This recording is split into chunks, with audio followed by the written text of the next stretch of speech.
Hi, this is Mike Middleman, your personal career coach. I help people get top jobs in financial services.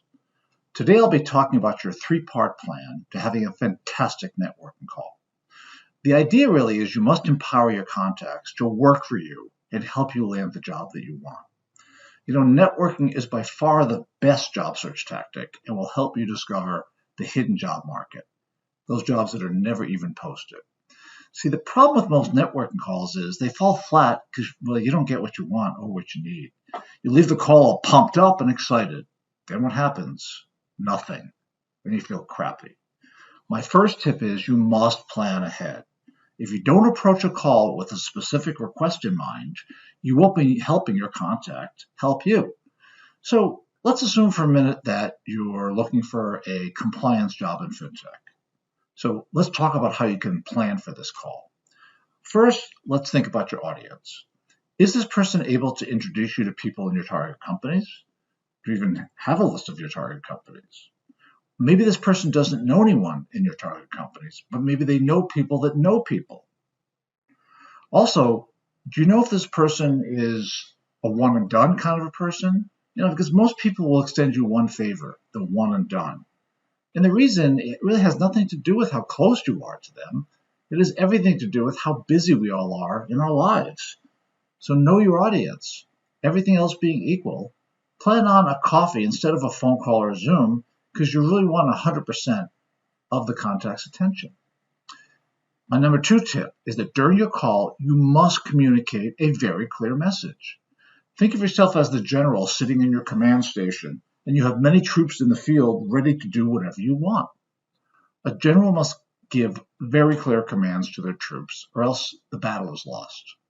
See, people can only keep a few facts in their mind about you. So don't give them too many, or don't give them too few. So if you're looking for a compliance job in fintech, then communicate what type of a job, in which area of fintech. See, by saying compliance in fintech, that's way too broad. Compliance could mean something outwardly facing, like working with regulators, or inwardly facing when working on policies and procedures. And even the word fintech, it has so many different things to mean. Do you mean payments processing, lending, or crypto? Well, throwing out general wording is not effective communication. I know what you're thinking. If I get too specific, maybe I won't cover all my bases. Well, guess what? You need to be specific because your contact needs to understand a clear message. Giving a general request might cover your bases, but it's not going to get you anywhere.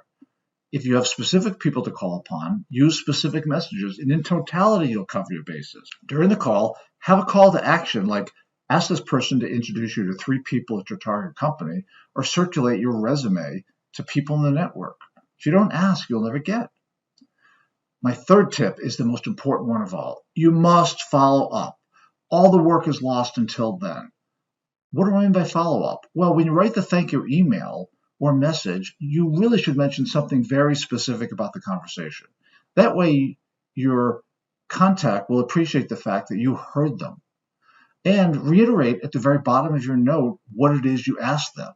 So if you received a promise that they'll make an introduction and you don't hear anything in 5 days, follow up because you have to stay top of mind. I would say follow up every month. But how can you do this without becoming a pain in the neck? Well, if in every time you send a message, you include a link to something personal or professional, a link to an article that they might find interesting, then you're considering it to be a two-way street. You're respecting the other person. And don't expect them to actually email you back. All you want to do is pop in their inbox, remind them that you're looking for a job, and that's it. I hope you found this video on your 3-part plan to having a fantastic networking call. Don't forget to subscribe to my channel and download my cheat sheet to getting found by the right recruiters on LinkedIn. Thanks.